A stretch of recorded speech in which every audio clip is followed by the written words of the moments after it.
Good morning, everyone. I just wanted to say first that it's a great pleasure to be here with you. Thank you so much for yesterday's discussions, and I'm very much looking forward to today.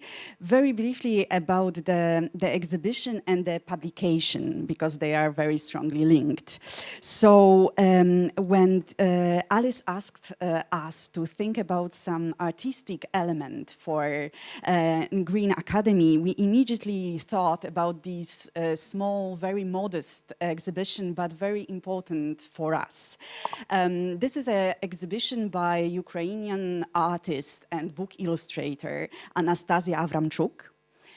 She came to our center for a residency to work on the illustration for the book by Ostap Sliwiński, which is called A Dictionary of War, Słownik Wojny. This is the second edition, so the book was first published in Ukrainian, and this is the Polish version that we published. And about the book and about the project of A Dictionary of War. So in the preface to that book, Ostap Sliwiński, the author, is bringing up another a poet and writer, Czesław Miłosz, Polish Nobel Prize winner, who in 1943, while in Warsaw under Nazi occupation, wrote this very famous series of small poems, which are called the World Naive Poems.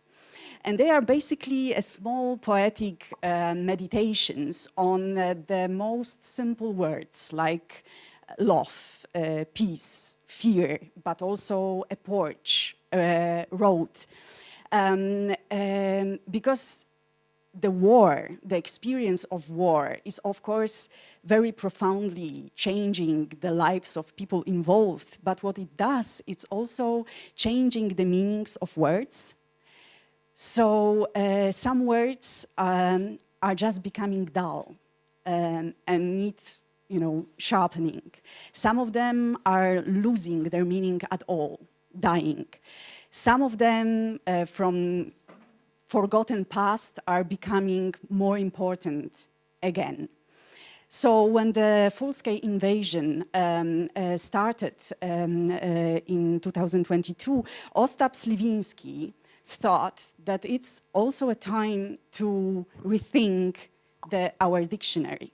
And what he did, he was just accompanying people, on the train station in Lviv. There was this wave of thousands and hundreds of thousands of people moving from the west to the east, escaping the war, and he was just listening to them. He was speaking to refugees, he was speaking to soldiers, he was speaking to volunteers, and from that he created a very simple but also a very powerful attempt on creating a dictionary of war. And what Anastasia Avramchuk did, using this cutouts technique, is create illustrations to that. So I hope it will give you a bit of the background and explanation, and you will see the works maybe differently. I really invite you to look closely. Thank you.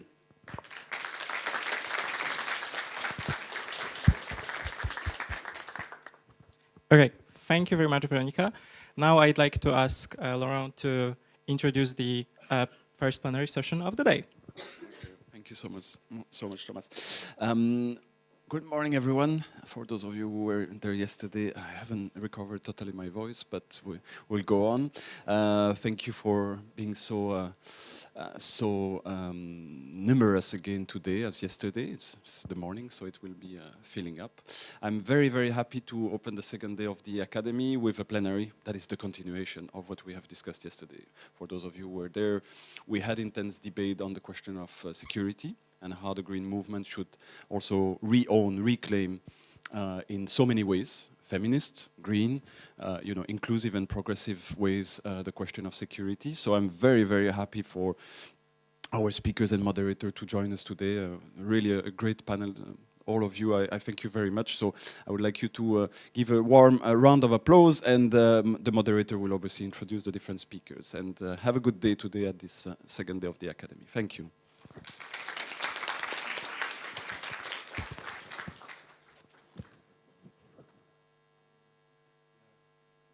So please, speakers, come on up to the stage. Good morning, everybody. Take your seats wherever you feel comfortable. We hopefully have enough seats for everyone. Big panel that we have this morning, and it's so great to see all of you here this morning. It's our first, let's say, winter morning here in Poland. So I was shocked to see so much snow on the ground this morning. But that's also a good motivation for us to be here together in the warm room and to discuss the issues which are actually very, very important and very serious related to our region, and also, I think, related to our broader understanding of Europe, security, and of course, democracy and the values that we hold close to us, and how we can reconcile all those together.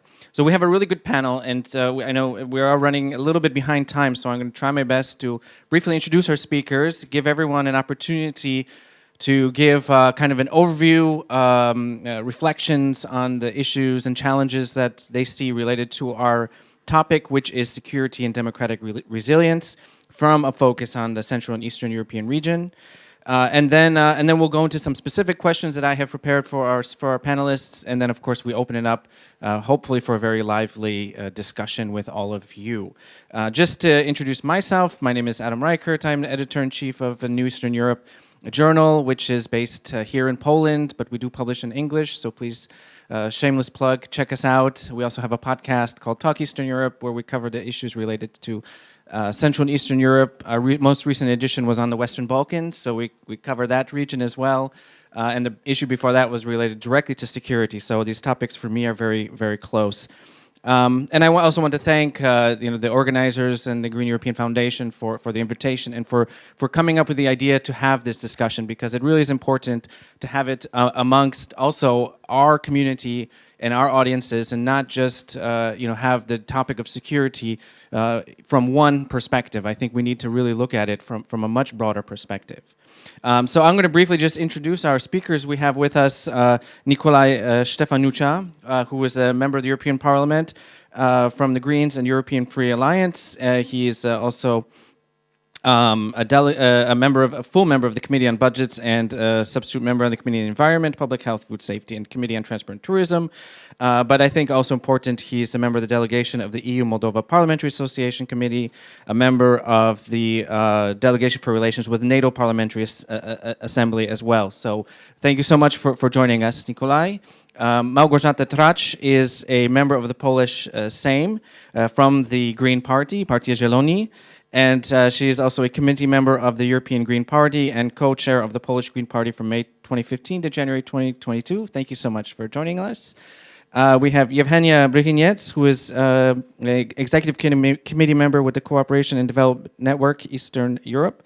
Originally hailing from Ukraine, she is also an activist and volunteer dedicated to causes of feminism, social justice, regional security, and since, of course, 2022, she's been part of the organization providing humanitarian and medical aid to those in Ukraine and in need. Thank you so much, Yevhenia, for being with us. Senada Šabić, who is here with us she's a senior research associate at the Institute for Development International Relations in Zagreb, Croatia. She holds a PhD in political and social sciences from the European University Institute in Florence, Italy, and has 2 master's degrees in international relations from University of Zagreb. And her research interests are European affairs, Balkans, migration, international security. Thank you so much. And last but not least, Agnieszka Bryc, who's here. She is an assistant professor at the Nicholas Copernicus University in Torun, a former member of the board of the Center for Eastern Studies. She is a specialist in Russian foreign policy, security policy, also Middle East and Israeli security policy as well. So I think that's very important to have this perspective if we're talking about security from a broader understanding. Europe, it's looking around Europe. There are many points that we can look at. So with that, I'm going to ask each of, so the format is each of you are going to have about 5 minutes, and I apologize in advance if I cut you off. I will try to keep the conversation going quickly, just for you to provide your thoughts, your reflections on the main topic, which is security and democratic resilience, particularly with a focus on Central and Eastern Europe and the Balkans. And then I have some specific questions, follow-up questions, which we will go into.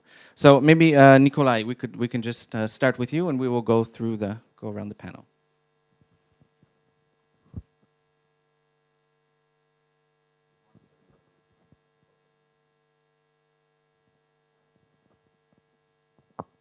Morning.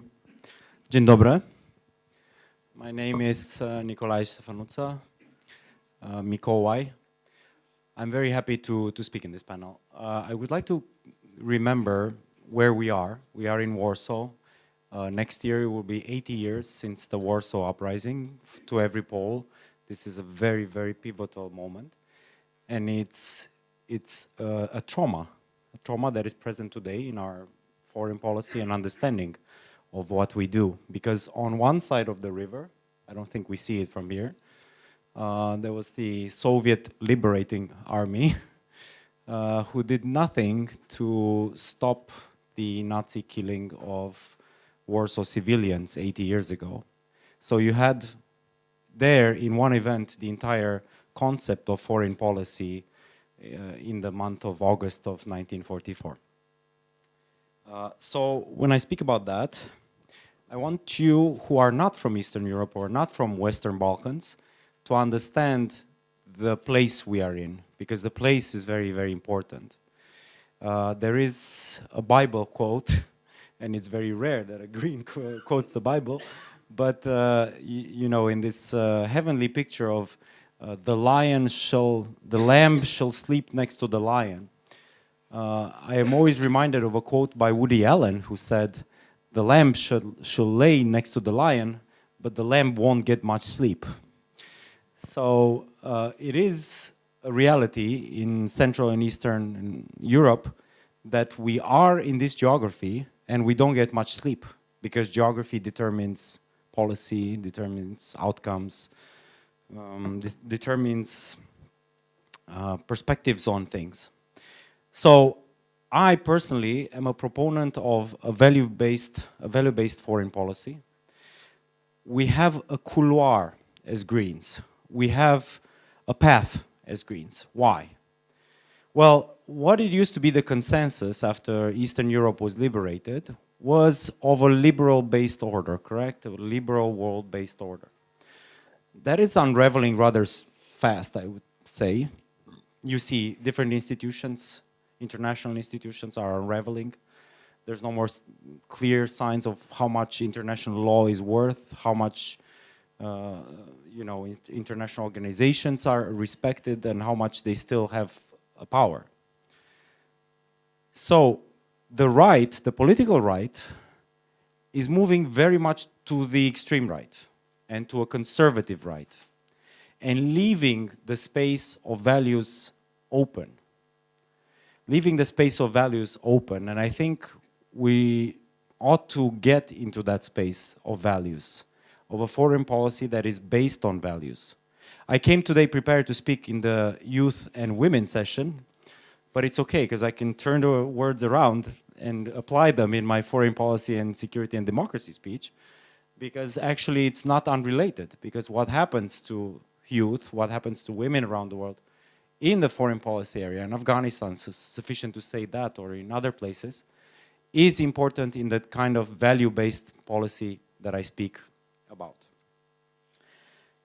Furthermore, because we are 6 months and 15 days, not that anybody's counting, from the European elections, we have to have a very serious foreign policy proposition. Why? Because if you want to be a very, very serious party, taken into consideration for government, which is what we want in this room, you have to have a very strong foreign policy platform. Or otherwise, you are not taken as a governing potential, let's say. So in that vein, I think we should really not stay away from the real debates, and I'm look forward to the debate with my co-panelists, also what is happening in Palestine, in Israel, what is happening at our fringes. We are also in the country that hosts most refugees from the entire European Union. 1.5 million Ukrainians have found a home in Poland, and we thank Poland for that. So we have to have a serious proposition on every single conflict that is ongoing and on every single big development in the world, because then we give a power projection that we are a serious political partner that can be put in any government, including the European government, which is the European Commission that comes from the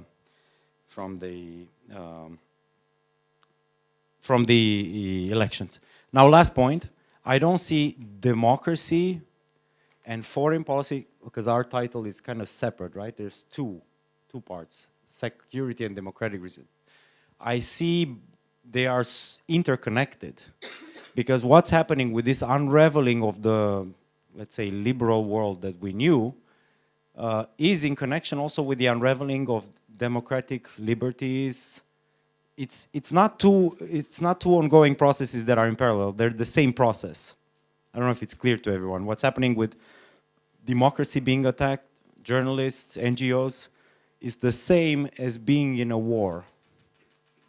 It's the same as being in a security situation. So for me, they're the same thing, security and democracy. Because without democracy, I frankly don't want to live in any secure place, because that means autocracy. This is pretty much what I had to say, and I'm look forward to discuss. Western Balkans, I'm so interested to hear what Senada has to say about how to better bring the entire Western Balkans in our European remit, because we are in a space where slowly we are losing a grip there too. Thank you. Thank you so much, Nikolai. Małgorzata, we'll hand it over to you. And if you'd like to already, for other speakers to react to what's been said, I think that would be also very useful to hear. I think Nikolai brought some really good overarching topics to the discussion. So please, Małgorzata. So I will use the opportunity, as I'm in a double role in here, first of all as a Polish Green, Polish MP, but also as a committee member of the European Green Party.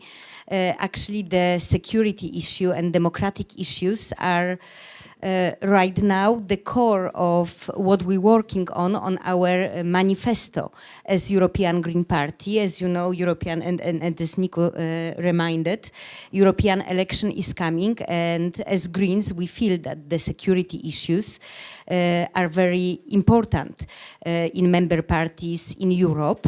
That's why we're working right now on our manifesto that will be consulted with the member parties, that there's a lot of experts working on it.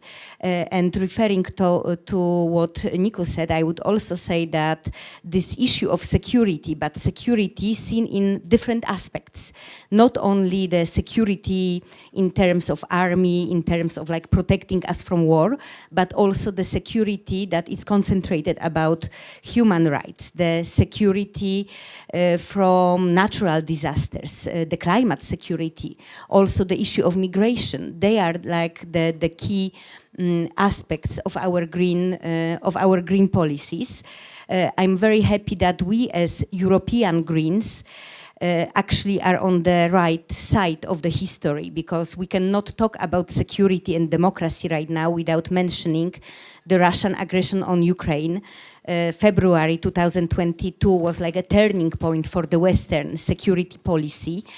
For us as Eastern Europeans, it was like a confirmation of our fears, because we remember Georgia in 2008, we remember Ukraine 2014, when it seems like for the Western European countries, they were like incidents.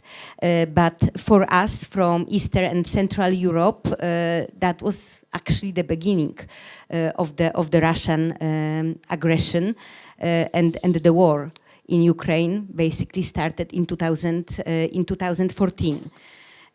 That's why for us from this region, the international cooperation is extremely important, the multilateral agreements. We always felt, if I can speak from all of us, that the core of our security is actually membership in NATO and membership in the European Union. So they were the huge achievements after the changes in '89, especially like our history, the history of our region is not only the so-called communist period after the Second World War to 1989, but it's also way back, yeah, like we're here in Warsaw, you know, the Polish country didn't exist for 123 years till the end of the Second War. So this history baggage we have, it's also very, very important. So for us, NATO and European Union, their reactions after the Russian aggression in Ukraine in 2 years ago, almost 2 years ago, was very important, but also as we see that European Union acts as the whole, and we share some kind of values, and the decisions are made by the consensus. They also depend on who's ruling in particular countries, but generally European Commission or European Parliament are very pro-Ukrainian. I think we were all very lucky that Biden was and is in White House because the days after the Russian aggression might turn a bit differently if there be a different leader of the United States. So we also have to remember it. That's why it's also connected, like the security from war with the democracy. And there's this difference between liberal and illiberal democracy, which we actually experienced in Poland just a month ago. The democratic parties won the election, so the Poland is back on the way to democracy. The same as Czech Republic, but we were not that lucky. In terms of Hungary, when the Democratic Coalition lost election, and we have basically urbanization of the foreign policy or security policy, and that's the policy based on fears, based on looking for enemies. We have similar situation right now in Slovakia when Fico came back to power, and it's very important because we need to be liberal democracy to actually act on the international level, to have the coalitions, to have international agreements, to have the pacts and the unions that allow us to have the common policy. And now a little bit from this green perspective, because for us security is military security, of course, but it's also civilian security. It's the resilience of the society from the natural disasters. It's a climate diplomacy, something that is very specific for our green family, that we obviously, the dangers connected with the climate change, these natural disasters, and we're trying to push for green transition, and we know that this green transition will be good not only for European Union, not only for our member states, but generally for another states, and it will make the society very resilient. We also look as Greens on the security from the technology point of view. Cyber attacks, yeah, cyber security. Just to go back 1 year before, we had this attack on Slovakian parliament, yeah, cyber attack. We had also attack on the Polish Senate. We had attack on the website of European Parliament. So we see that this security has different dimensions right now. And that's why it's so important, just to repeat that by having liberal democracies, we are more resilient to any threats, to any dangers in terms of this, like military ones, this cyber attacks, and it's very, very important because illiberal democracies, they have the tendencies to cut us off from international relations, to make our countries be like like a fortress, that we don't need anyone. Like we have Orban, we have Fico, we have like Lukashenko. They pretend that they are strong leaders. They protect their citizens. They have this horrible narrative, which we also observed in Poland in terms of what's happening on Polish-Belarusian border. Yeah, that our still current, but soon former government had this narrative that the refugees on the border, they are like the human weapons in hands of Lukashenko.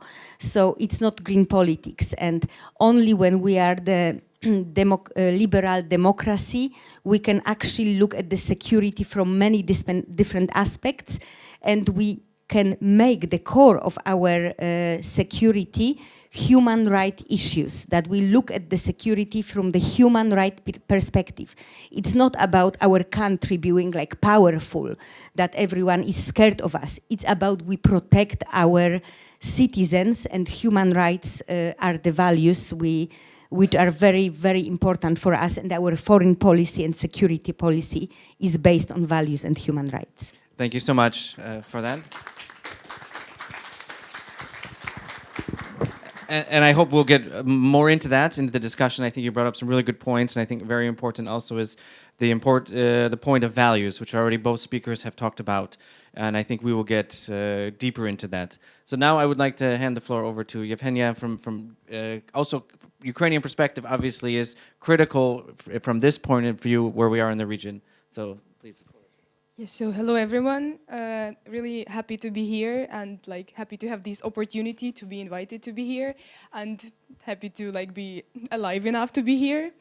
For this, I would like to like thank all of you for your support, because one way or another, we all are like one system which like empowers each other. So like thank you for keeping us alive as well.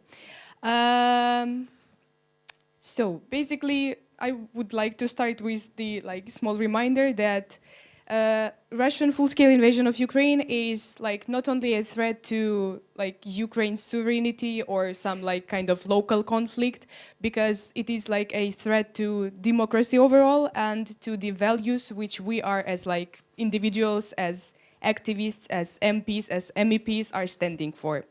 And we also have to remember that this like value-based approach, as like Nico said, it is very important to also remember that those values are not some abstract concepts. Those are things that are about people, about each and every of us, and like it's very humane thing to remember and to think about them. Even though we're talking about like EU now, focusing mostly on like elections and like EU perspective, we have to remember that Europe is not only about the EU current members, but also about like potential candidates, because we have many countries which are like just keep somewhere and like not really discussed fully. But it is very important to understand that they are like the full member of this like European society. And taking it into account this geographical proximity and common history, we have to understand that what is happening in one country is one way or another is connected to all other countries.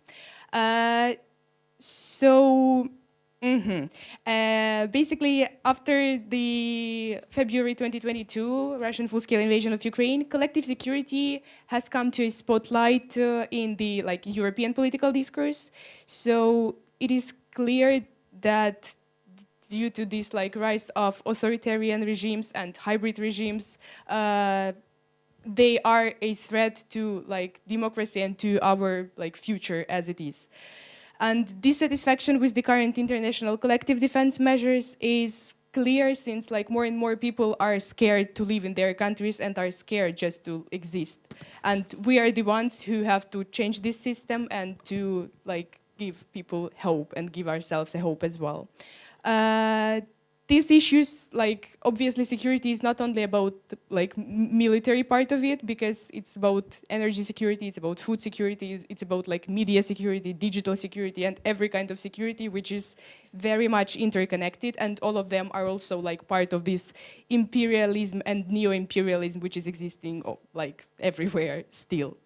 And like the important right for countries to like for countries which are not that big and that like not important, but like that big part of the like this economical environment, they have the right to exist, they have right to self-determine, and they have like their own cultures and their own like rights. So yes, and we as Greens have to stand like united on this and support everyone in their own way. The Green political movement must acknowledge that the international community is collectively responsible for the security in the region and like globally overall. And it is also like the vital thing that youth organizations are the big and incredibly important part of this, because they are the ones who will continue this. And like we as youth are the ones who will fight for the future of like the next ones, as people now fighting for like our future as well. So youth have to take a very important and the key role in this process. That is why it is the point of like vital importance to support young people, to provide them with the platform for us, for them, for everyone to make more changes and to like create this system finally to be like more inclusive, more feminist, and like better for everyone. Thank you so much, Evgenia. Also very important to keep in mind, of course, the youth, right? This is very important when we talk about security. We're talking also about everyone's security, and the youth should be a part of this discussion. Okay, so Sanada, now please hand the floor over Thank to you. you. I think I will get up so Okay, that if you'd like people to. see me. I think we are far away here, and I struggled also yesterday at the plenary to see the speakers.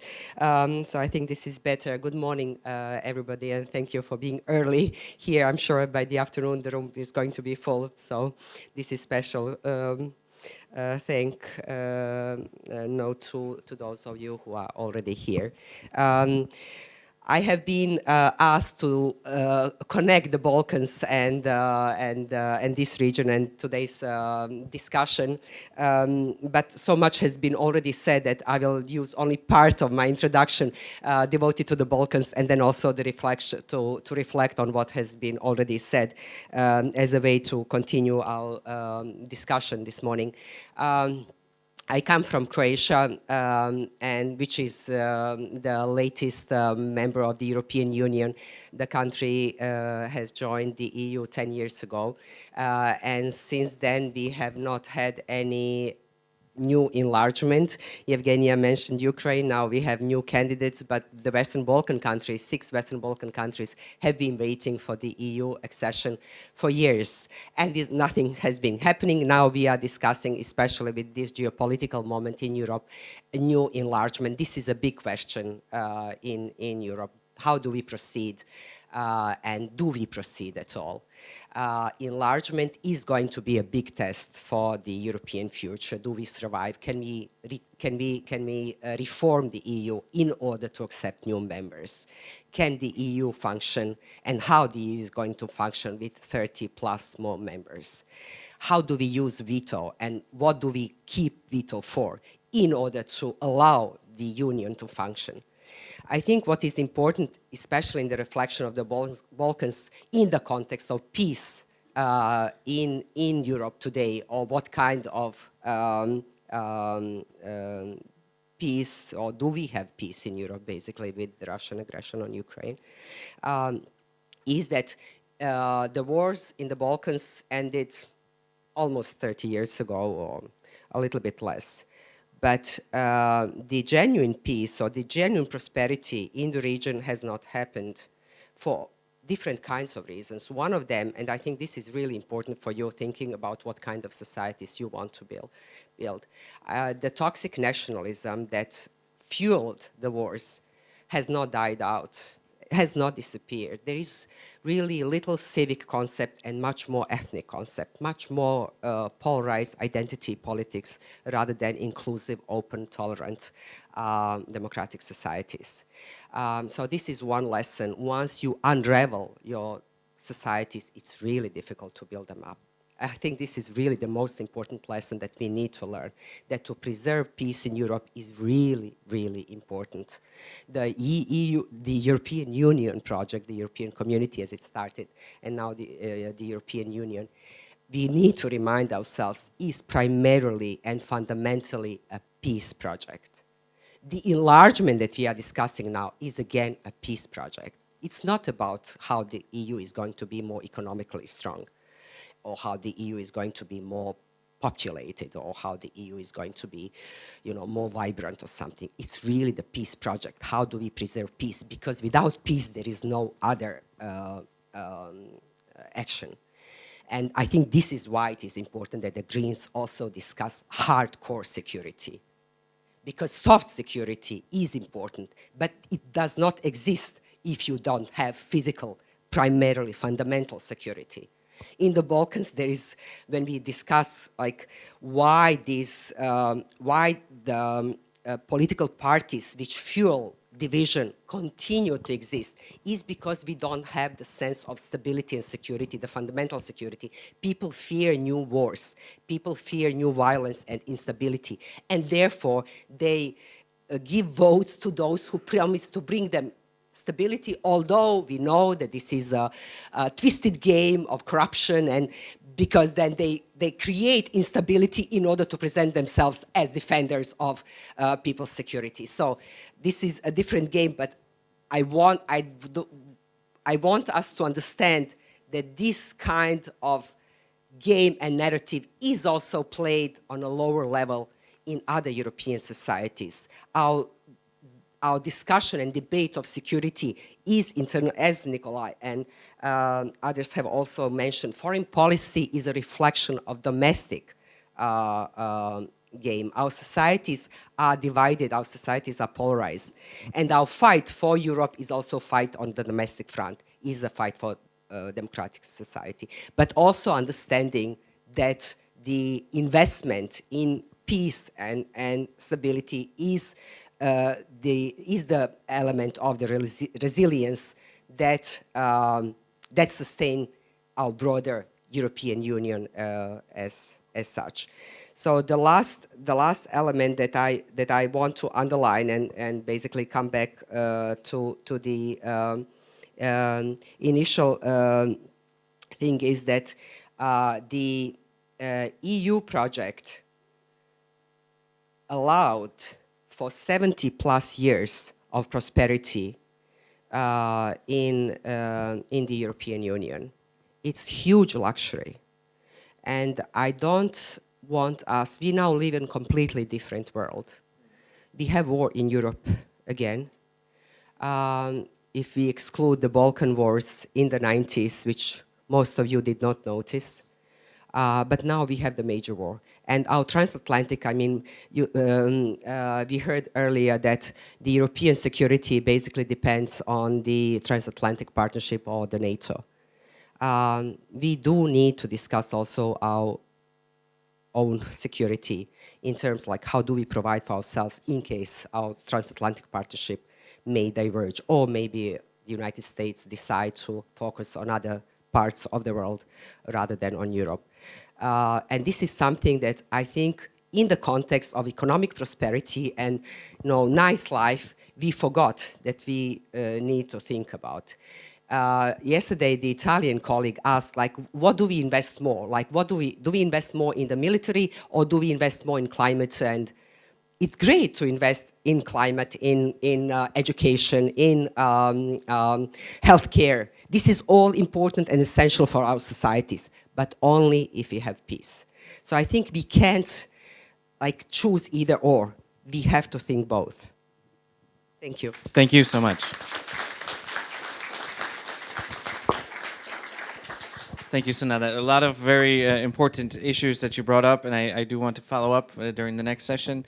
So I will be doing that. But I think it's important to also look at the role of the European Union in bringing stability and peace, and how we cannot forget about that. I think is also important, and we are in a very difficult time, as all of the speakers have outlined. Okay, Agnieszka, your chance.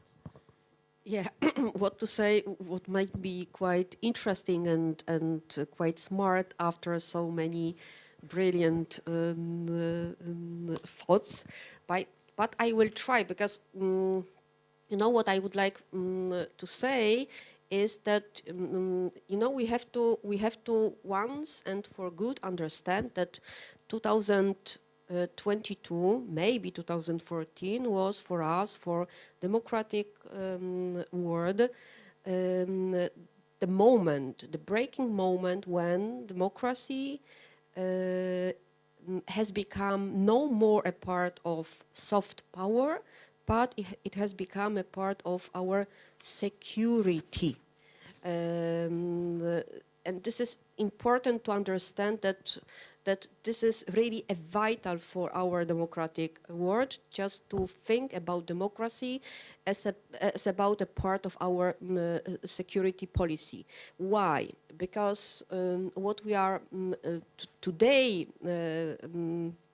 facing, the future of secure democracy depends on at least three very important elements.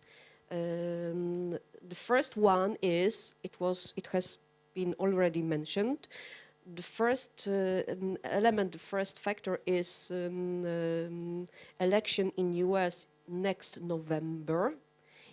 Because it would determine our not only security policy in Europe, but generally speaking, secure world.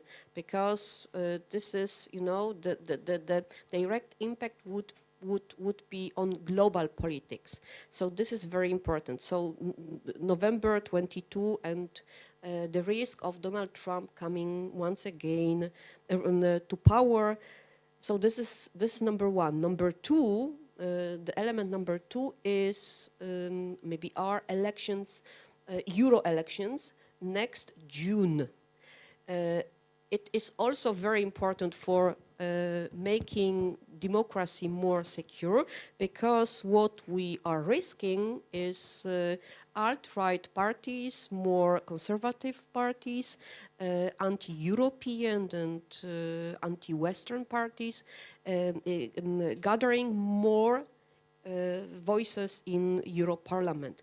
This is a risky moment for not only generally speaking, eastern part of Europe, struggling with populism, but the whole European Union. The third element we are risking, we have already been risking, is the West being discouraged with Russia's war against Ukraine, because the problem is that what is for Russia now a low-hanging fruit is Gaza war, because it's easy just to focus our attention only on Gaza, only on the Middle East, and making us maybe not forget, but being not so concentrated on the eastern part of Europe, on helping Ukrainians survive and then helping Ukraine to become a member of European Union, a part of European Union and NATO. So next year will become, in my opinion, absolutely breaking moment for our future. So the problem is that the consequences of what would happen in 2024 is that we might have a huge problem with a frozen conflict in Ukraine that might keep Ukraine at war for years and keep Poland and European Union in a situation which is very destabilized and which is a weapon for Russia to push and to destabilize European Union and European countries for years. So for us, this is the task number one, to allow Ukraine join European Union and NATO as soon as possible. So this is not a question of politics. This is a question for us of security. This is what I would like, what I wanted to stress. But what is also for us very important, just to remember that Trump's victory next year, the probable Trump's victory next year, plus strengthening all alt-right parties in European, combined with, combined with the moment when we might become less and less interested in Ukrainian security, might push us into not only a risk of making Ukraine a frozen conflict, something between Nagorno-Karabakh and Gaza war, yeah, being used by Russia from time to time just to keep Ukraine threatened and European more and more under Russian, let's say, blackmail. But what we are risking is that President Trump might be desperate to achieve a success, and big win. This success might be, and this is what we expect, showing and proving that for him, peace in Ukraine, this is a question of 24 hours. It would mean stopping military support and humanitarian support for Ukraine at once. Secondly, it would mean pushing President Zelensky to stop military activity and sit at the table to talk to Russians. And thirdly, to be very sensitive and to accept Russian demands. And Russian demands are, first, to recognize the real status quo. And the status quo is annexation of eastern part of Ukraine, the southern part of Ukraine, which is Novorossiya. Secondly, to accept that Ukraine will never, ever become a member, a part of NATO and European Union. And the demand is just to get rid of NATO installation, NATO bases and NATO activity in eastern flank. So this is what we are risking if we one day would become not fully concentrated on democracy, on defending democracy and defending our democratic neighbors. So this is, I don't want to make you, I don't want to threaten you, but we fully understand that 2024 will be for us a key year, a fundamental moment for the future of our democratic and safe world. Thank you very much. Thank you, Agnieszka. Some very difficult to process propositions. It's not that you want to react immediately. Yes. I see. So I'm going to allow you a minute. Just as a food for thought for all of us, I agree fully. But then, what does it make us? We are sitting here discussing what is going to happen in the United States in the elections that are scheduled for November 2024. It's going, and even more than we are discussing our European elections, although we have issues here at home. Thinking who will be in the White House and how that will reflect on our security, on our well-being, and on our future. Think about that. We are thinking of ourselves as being an independent, prosperous, democratic actor, but we basically put our destiny in the decisions of American voters and American electors. This is, I mean, the United States can decide about NATO. They can't decide about the EU. But we are never going to accept Ukraine, which doesn't have peace, because we don't have means to secure peace in Europe. This is something that we need to understand, that we need to think about the world in different terms than we used to do until now. Yes, absolutely. And I think the first Trump presidency had the potential to do that, and we didn't fully, I think, come to terms with it. And now, possibly, yes. Nikolai, you want to jump in?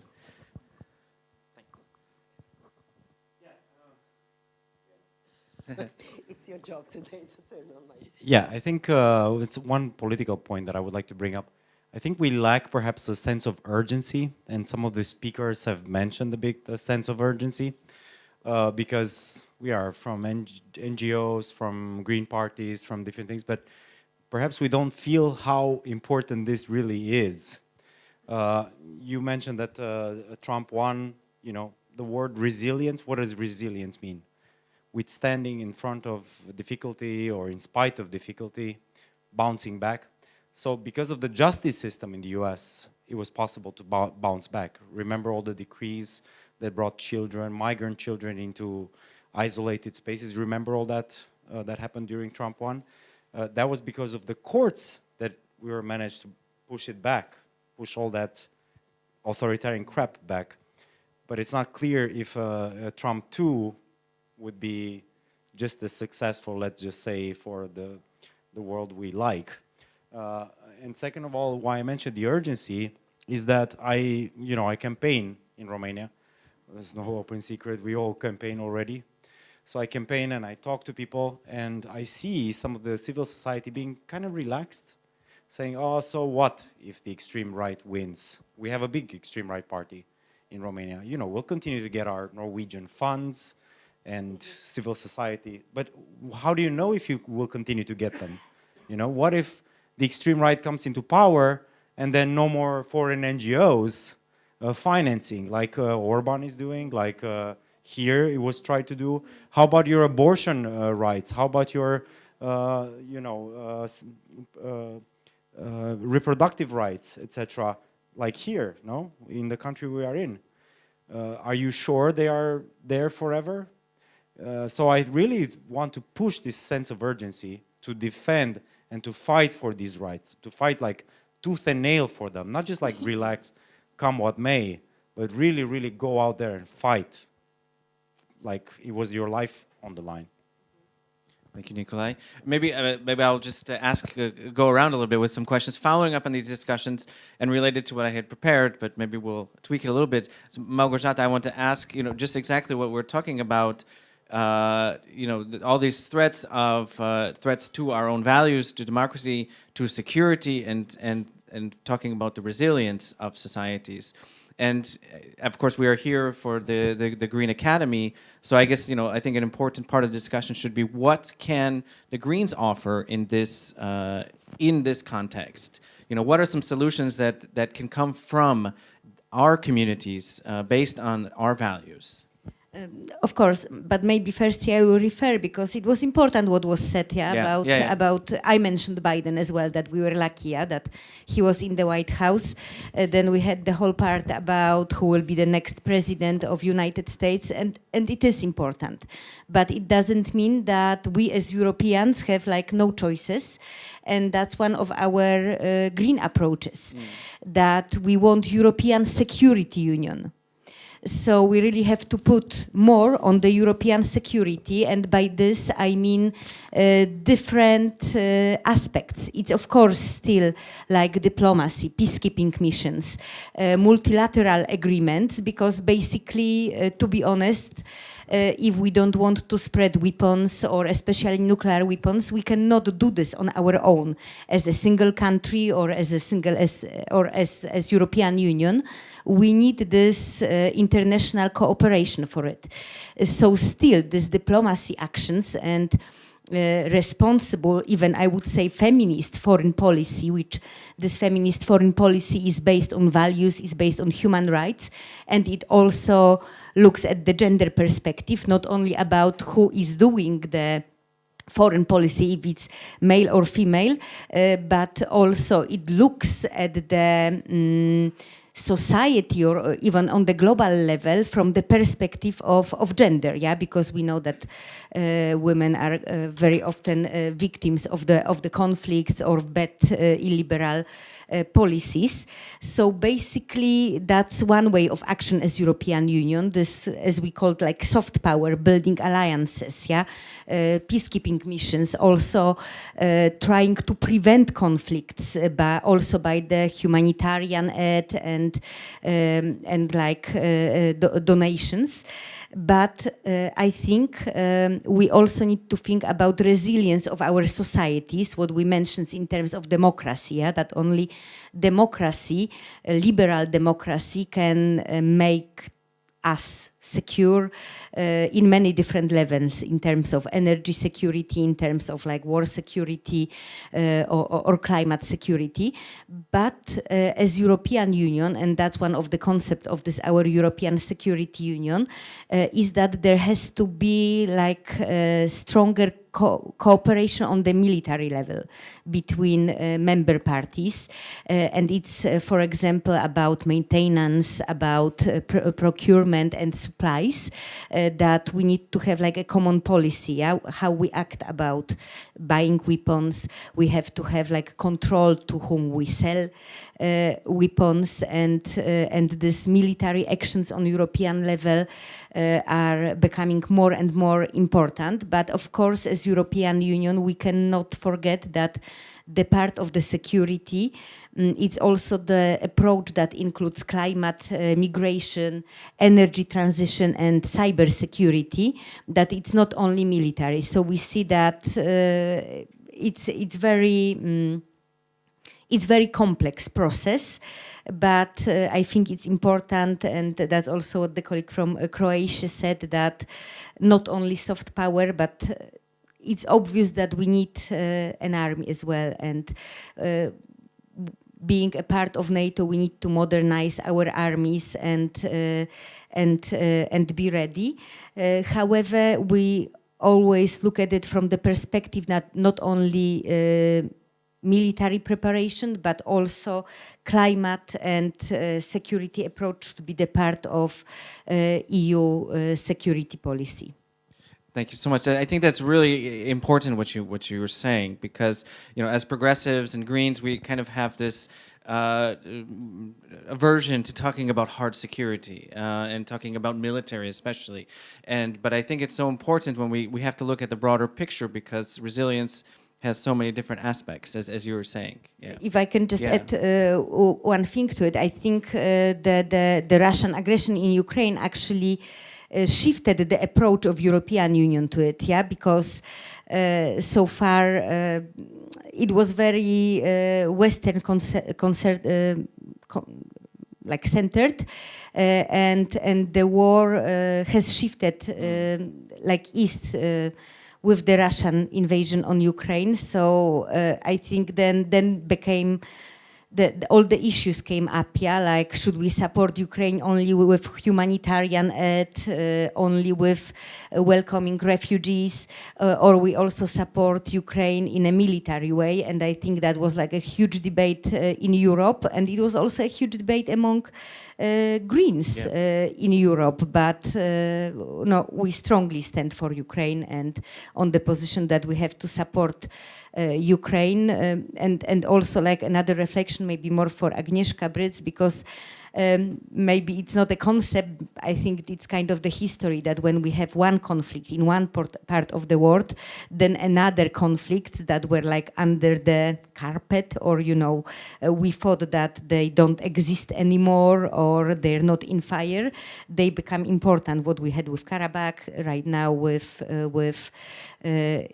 Israel and Gaza humanitarian crisis as well, yeah. So that also shows that when we are in times of conflicts, there be more and more conflicts, and we have to have a proper approach towards them. Yeah, thank you. And I think, as you said, the war in Ukraine, Russia's war against Ukraine, showed the European Union example especially, but maybe transatlantic as well, that we can put values into the discussion about security and military.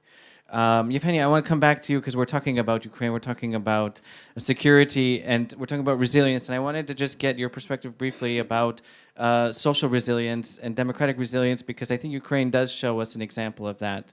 And maybe you can just say a few words about how we can learn from the experience from Ukraine. Thank you for the question. I would like to add up a bit on these like military discussions, because I forgot my point. But I will create the new one. Okay, basically this, I remember.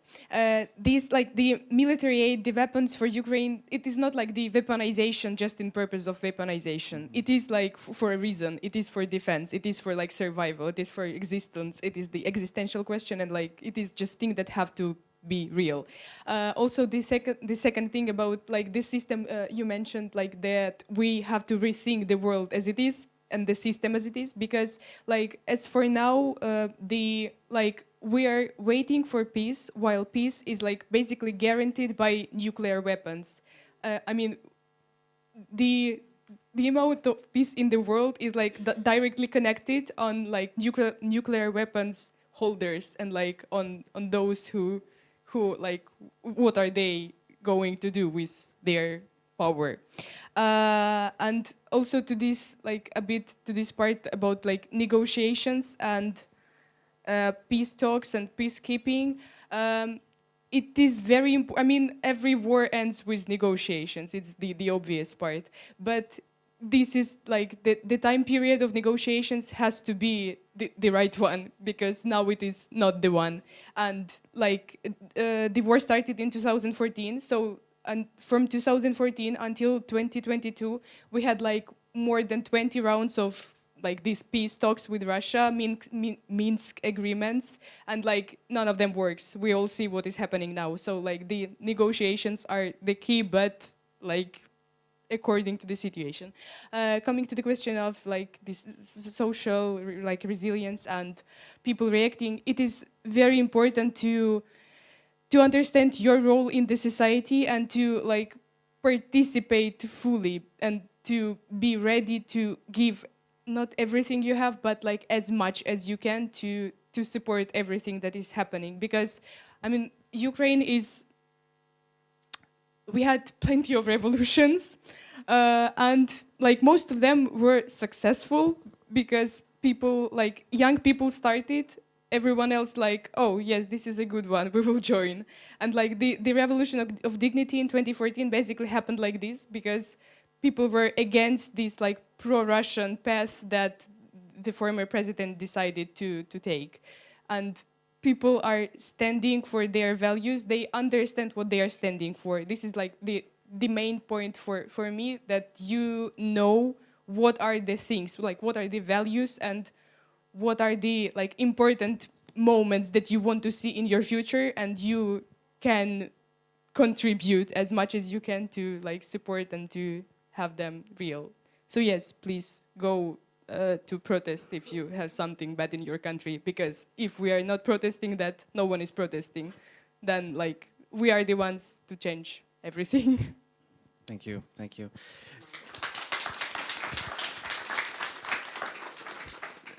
I want to have time for Q&A, but I do want to ask just a few more. Give you all opportunity yet to follow up with each other, but maybe I can ask you real briefly about Poland, because it has been kind of brought up, and I see it as an example possibly. I mean, we talk about threats to democracy.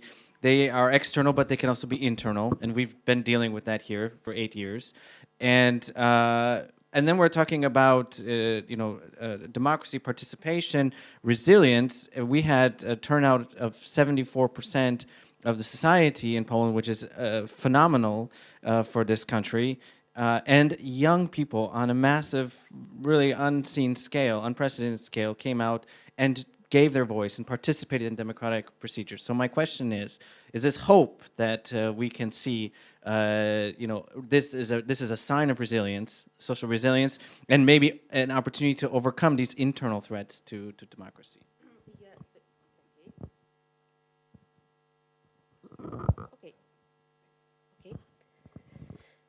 Yeah, there is always hope, and I was really very happy to see the results in mid-October.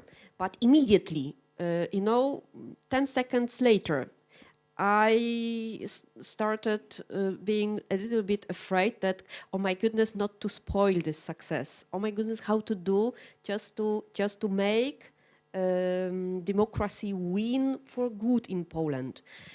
So the most important is now not to repeat our mistakes and failures from the past. Be united and not to allow anyone to make us give up. So because what we should keep in our minds is that populism is still doing well in Poland. So please remember, because we should be happy, we should enjoy democratic change, because this is the proof that in Europe, especially in eastern part of Europe, populist parties might be defeated in a democratic way.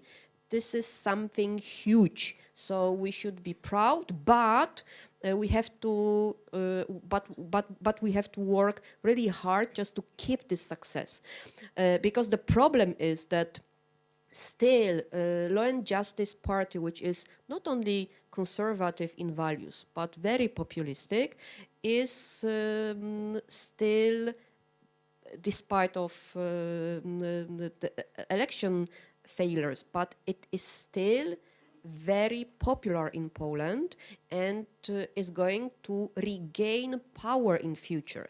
So they will not try to say, okay, our time is over. No, they are going to not only survive, but to get back to power. So Jarosław Kaczyński, as a leader of Law and Justice Power, is absolutely determined that this is what we see, to consolidate his electorate and to cover the defeat. So these are the two goals for the close future. And what he's doing from peace, so Law and Justice Party way of thinking is very rational, but from the perspective of democracy, values, and security of democracy in our part of Europe, what is irrational and what is really a danger. He has already started his very aggressive campaign. For me, that campaign is just to survive Poland from annihilation. And this slogan is really very dangerous, because this is no more a question of making Poles anti-European, but it is, just asking Polish people, those who, he's going to ask Polish people what is more important, independence and survival and existence of Poland, or Polish membership in European Union. So this is, anti-European strategy level 2, even level 3, because the arguments are, this is the war language. This is, they would like to resist independence and existence of Poland. And that's why I am a little bit pessimistic.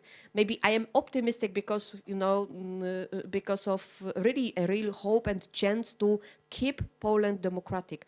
But I see that the party which is interested in regaining power will do everything and will start using political nuclear weapon, which is comparing Brussels to empire, to Soviet Empire 2.0, and comparing membership in European and changes, veto discussion in European Union to the question whether it is whether, maybe not to the question, but it is comparing this question to our dilemma, to be independent or to be a part of European community. So the future might be very optimistic, but it's up to you whether you will allow Land Justice and Confederacja, these both parties, to get back Poland from that democratic path. Thank you very much. Yes, please, Małgorzata.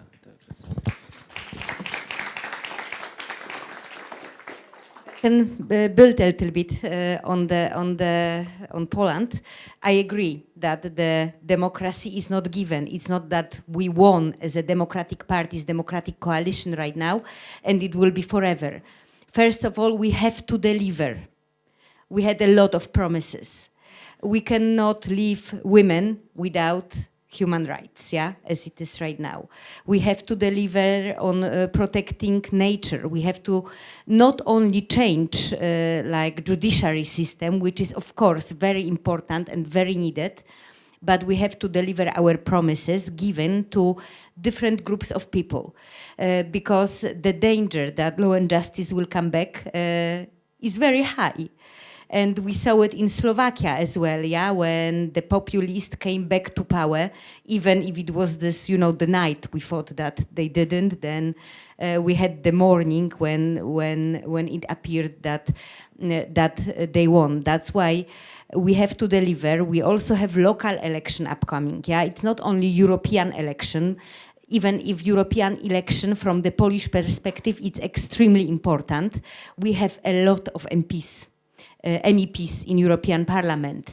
We are a big country, so the European election in big European countries is extremely important, like Spain, like Poland, of course, Germany, France, but it's not that danger, I hope, because we deliver this MEPs. And usual European Parliament is, I would say, more left and liberal than European Commission.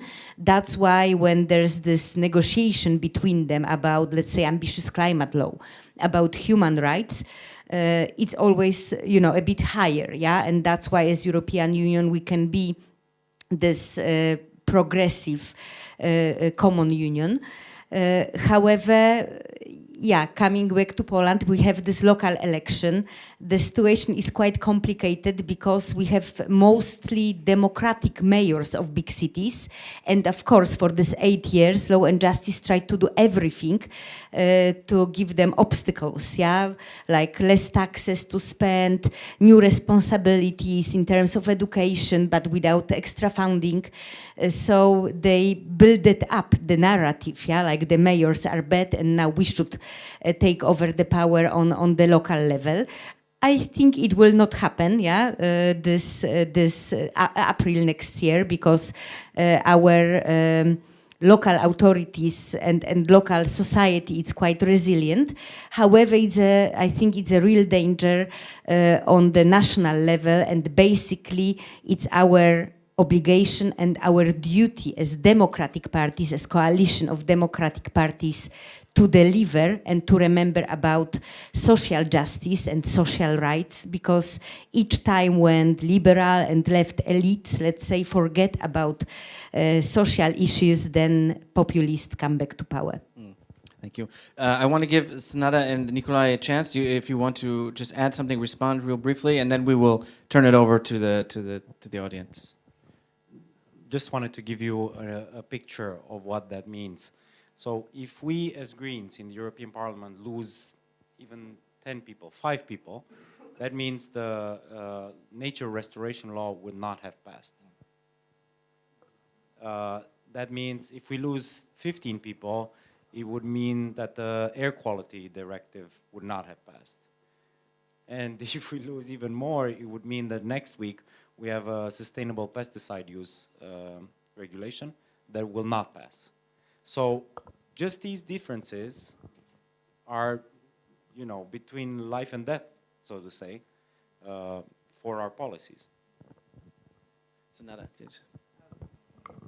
Yes, I think this is really important. I think what is and reflecting on so much that has been said. It's not enough to say what you are against. I think we need to be clear on what we are for. And I think we think that it's comfortable enough to say, well, we are not like them. But it's not enough. I think the 2.0 level of political game is to say this is what we are for, and this is what we are willing to defend.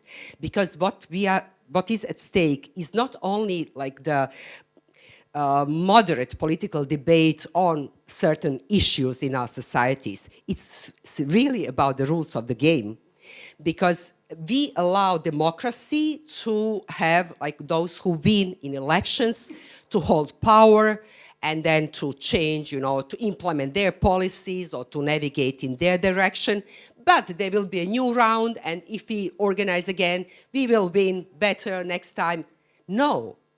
The question now is that the parties that are willing to ruin the establishment, the structure, the democratic framework in which we run, in which we exist. And this is also the lesson of the Balkans that I started with this morning. Once you take hold and you create the rules of the game, it's very difficult to change the rules of the game. So the issue here is to protect the rules of the game, the basic democratic structure, that we ensure that those who come into power protect democracies. Because if they ruin democracy, then it is going to be a completely different fight. And this is what these populist, alt-right, anti-establishment, Trump-like parties actually would like to do. Thank you so much. So important. Okay, so now I would like to open the floor to the audience. If you have a question or comment, please try to keep it brief. If you want to address specifically to someone, we appreciate that. Introduce yourself, of course, and let's take 3, and then we'll try to do a couple rounds. Hey, yeah. I already have the mic, so I will start. Thank you. Thank you. So Katerina, HBS from Ukraine. So my question is that we heard today about like populists. Yeah, of course we know in Ukraine we also, we don't have normal functional party system. We have political projects developed for each election, so it's not sustainable at all. And it's very much better here in EU.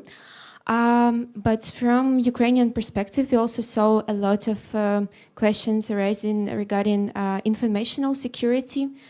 And so like disinformation, fakes. So is there, I'm not sure who I would like to address this question, but is this also something on the table? Because, the disinformation, it just have incredible power to push so many things forward and to make from just words huge problems. Yeah, so I'm not sure who I'd like to ask, but yeah, what is about informational security? Thank you so much. Please, next. Hi, I'm Marie. I'm from Germany. I work for Party. My question, also not specific to a speaker, but with the recent EU enlargement plans, I was wondering if you think that has any impact on the upcoming Serbian elections and how you see the country's role in general for the European security strategy. Okay, good question. Is there one more yet that we can take? Yeah, here. In the front, yeah. Hi everyone, thanks for a really interesting discussion. I'm Georgi, I'm also from CDN, like Evgenia. And yeah, my question, I don't know if that can actually be answered, but just in a perspective for a very long time, this Eastern European perspective on security has been really neglected by the Western capitals. When like I know these Baltic countries and Poland and Georgia, they're like this kind of Russophobes, and they're exaggerating all these fears. And I think it's very clear now that nothing has actually been exaggerated. We are in a full-scale invasion on European soil, which I don't think some capitals see coming. While when the war started, for example, I'm from Georgia originally, it was not a surprise. Like when we first saw these demands by Putin that Ukraine should give up NATO and just protect Russians in Ukraine, that was clear that was a declaration of war, and it was only about time when it would actually happen. And even from 2014, it was about time when it would happen, because the West was so weak to respond to that. And a lot of people are talking about that lot has changed since February, which is true. But I think the biggest thing that's changed is the illusion that we can have a normal discussion with Russia on a negotiating table and negotiate some kind of a deal, which I think is really absurd. It cannot happen with this country, at least in a near future. But my question is, now we have this, let's say, we have this panel discussion now, and there's many other panel discussions and way more attention towards the people from the East and the politicians from the Eastern Europe and generally people. And West now listens more, as it should have for the last 30 years as well, but sadly did not. But my question would be, how do we keep this running? Because now, yeah, it's the second year. We see some people starting to get tired, and there is this war fatigue in the West somehow. And as the time passes, this is probably going to get stronger, you know. We have these far-right parties and also far-left parties picking up these anti-Ukrainian sentiments and try to use this for their political gains. Yeah, my question would be, how do we ensure that as time passes, the attention doesn't go away, and we don't only talk about from a Berlin and a Paris perspective, but we have Warsaw and Kyiv and, I don't know, Riga included in the discussions when it comes to security and European security. And yeah, this region is really on the front line for that. Thank you. Thank you. Very important question as well. So we have three questions kind of on the table right now. One is about disinformation. I would add maybe how can there be a more progressive or green approach to fighting disinformation. We are talking about resilience, so that is such an important topic.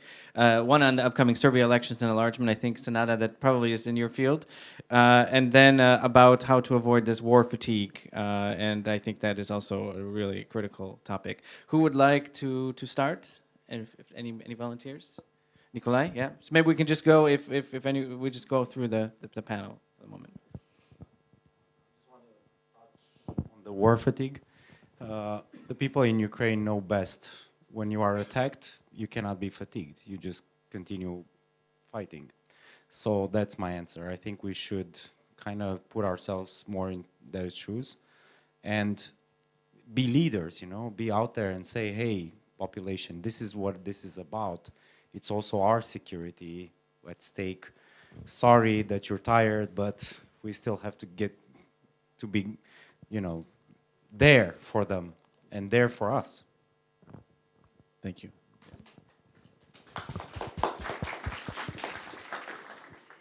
So I would address this fake news or information security. It's a very important topic, and we know that we are in war, in fact, also, yeah, in terms of fake news.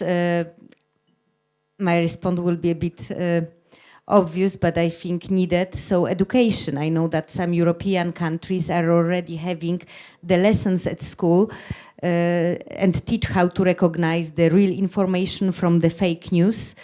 It's not easy, and I think it's spreading. Yeah, there's also this deep fake issue used in campaigns. We had all the Cambridge Analytics that influenced the election.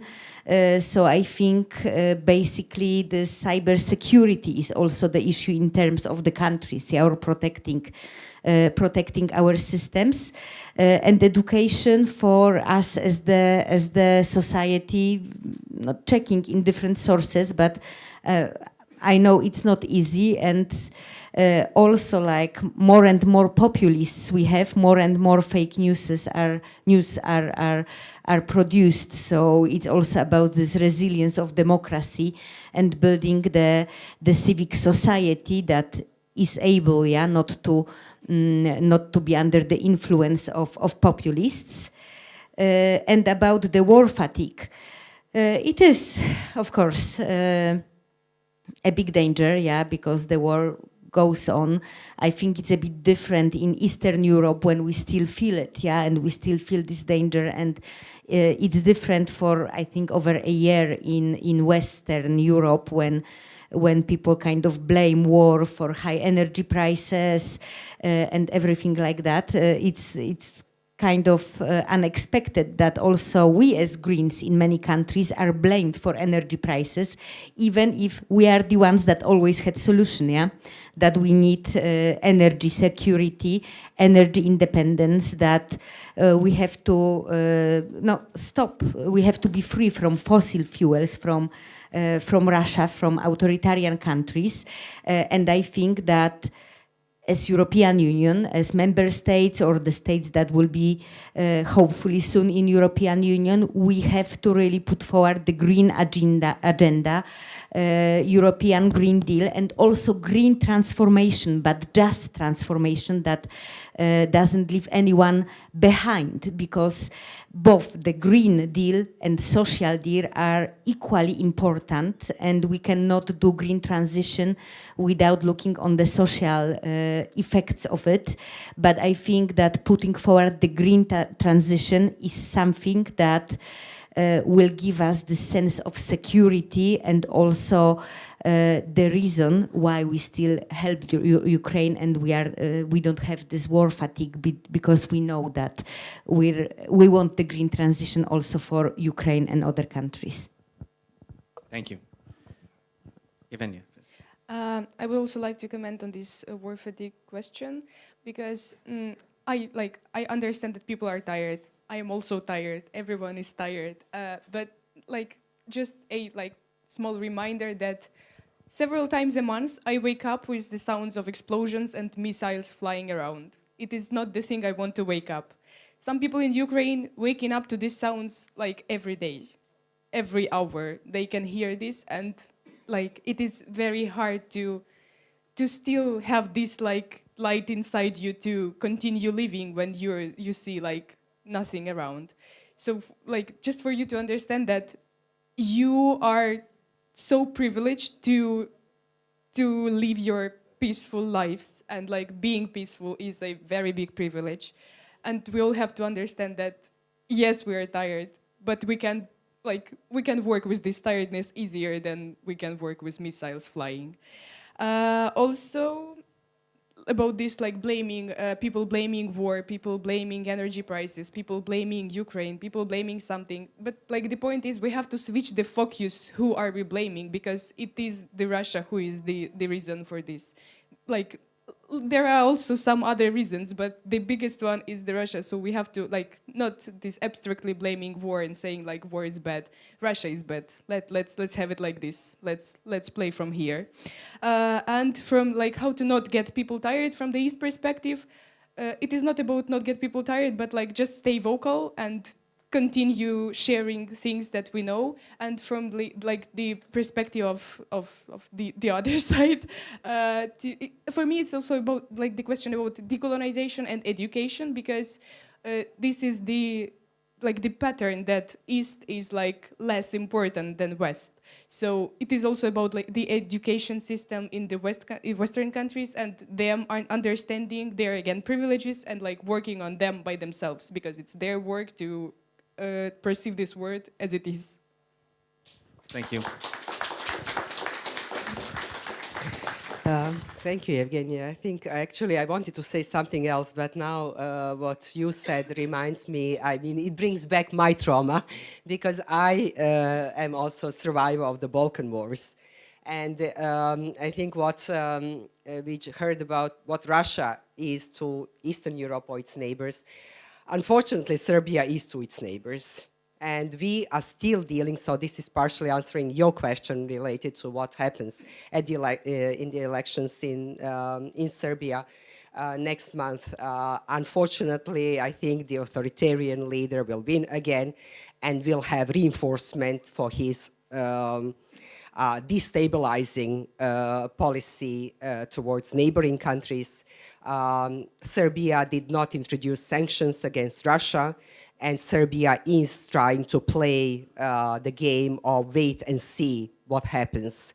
If Russia advances, this will open new possibilities for Serbia, redefining borders with neighboring countries. If we support forceful negotiations in Ukraine and maybe use models that have been introduced in the Balkans, like in Bosnia-Herzegovina, which has been proposed that Ukraine, the Dayton model is used in Ukraine, it's going to be continuous destabilization. Bosnia is not an example of successful peace agreement. We have to understand this. This country is not a crazy country, and we hear all the time that problems are coming from there. We imposed a model in which no normal society can function, and then we blame the country for not being functional. If we do the same in Ukraine, we will repeat the mistake, only on a larger scale. So I think this is the important lesson. On war fatigue, yes, indeed, you can be tired of who you are. I think for us, the lesson is we can't get tired of this if we internalize the fight, the challenge. If it is important to us personally, then we are not going to get tired. If we externalize it and it's somebody else's fight, then we will get tired of it. So it's an issue of perspective and how much do we care. The care element is something that we need to understand, that we need to sacrifice for. We can't keep the comfort and luxury and privilege of living in peace and comfort and then giving like humanitarian aid for something that is going to help also our consciousness. Our fight in the future, I think, and in that sense, I'm optimistic in the long run, but very pessimistic in the short run or medium run. I think we are really entering the phase on the European scale and the global scale in which fights are going to be much more extensive and in which we will need solidarity and also giving up on some of the elements in order to, or our comfort and our prosperity, in order to fuel the fight that basically protects our societies optimistically better in the future. But unfortunately, I have to share my pessimism for the short run. Luckily, I am the last one because I will finish with a little bit more optimistic perspective. Of course, I have my threats. I have my worries, but we should be a little bit more optimistic because more optimistic, not in general, but there is a huge chance we have.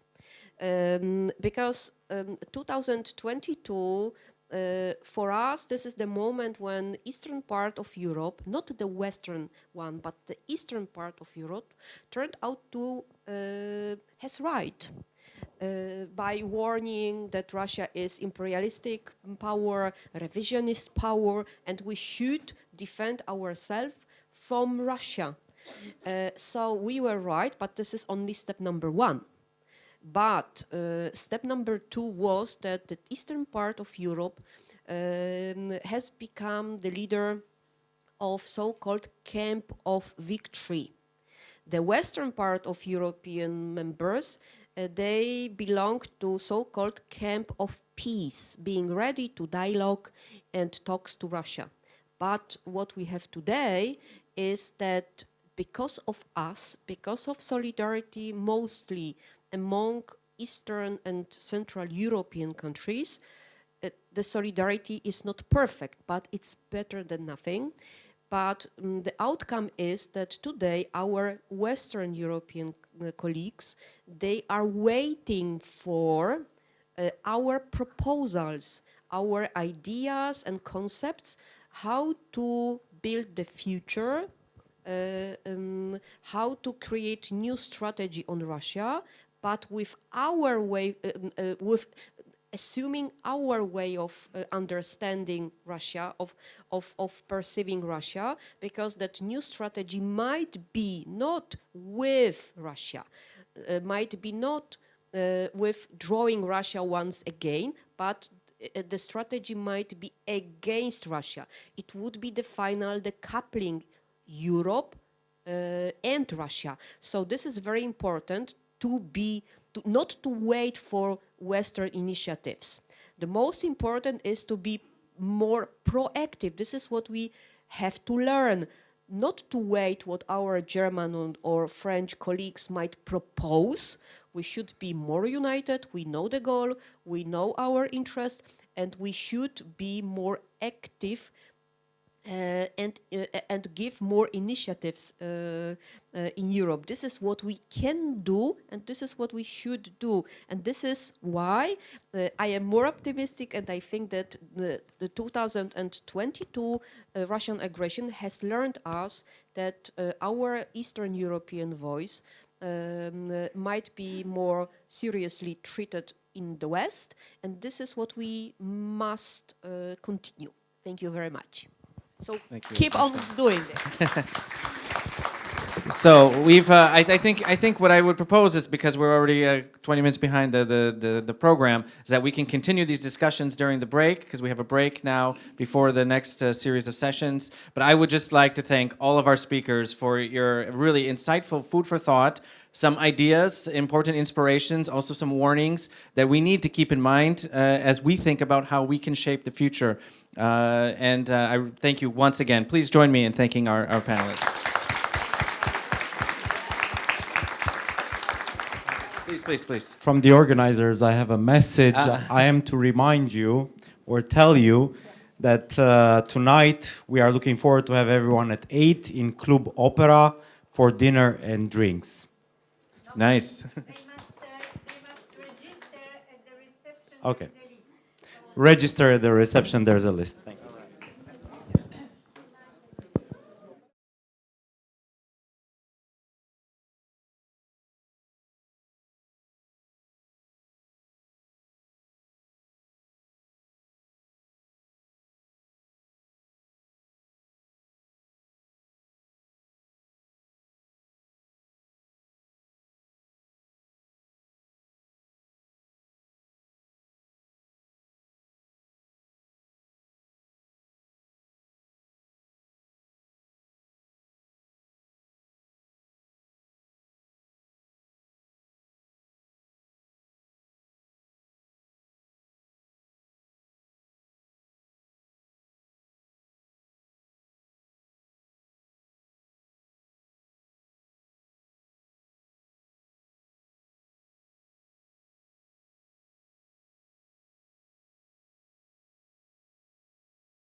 just wanted to ask if maybe you can come a bit closer, because I think that's our group and our audience, so it will be good to have you closer to us.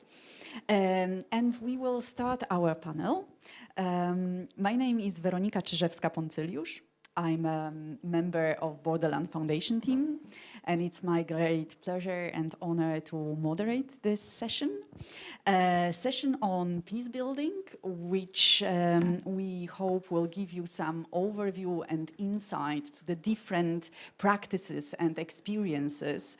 We have with us people working in different regions of Europe, starting from the Balkans, through Central Europe, through Italy, and Eastern Europe. So I hope it will be interesting for you from this perspective. And we also have a very diverse experiences in terms of the type of activity. So we have activists, we have people experienced in moderation, we have people engaged in cultural activities, in peace education. So in these terms, the discussion will also be diverse. So let me start with introducing the panelists.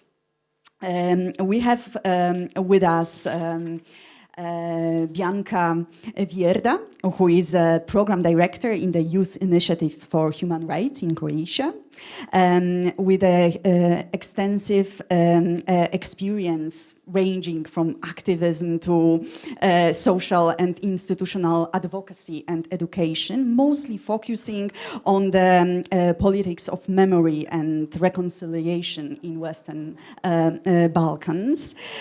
We have with us online Palina Burko, a Belarusian environmental activist, a member of Belarusian Young Greens, who was forced to leave Belarus because of political persecution and is now connecting with us from Latvia.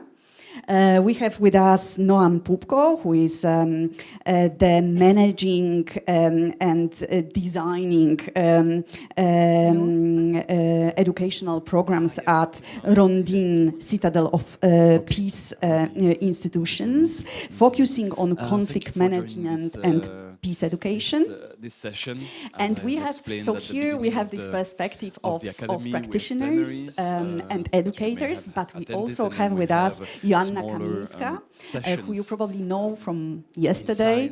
And I remember her very strong statements and also the fact that she's underlining her experience coming from security and war to the peace and mediation field, now working as an advisor in mediation and dialogue facilitation in a mediation team of the European Parliament. So here you will get this different broader perspective from the European Union structures point of view.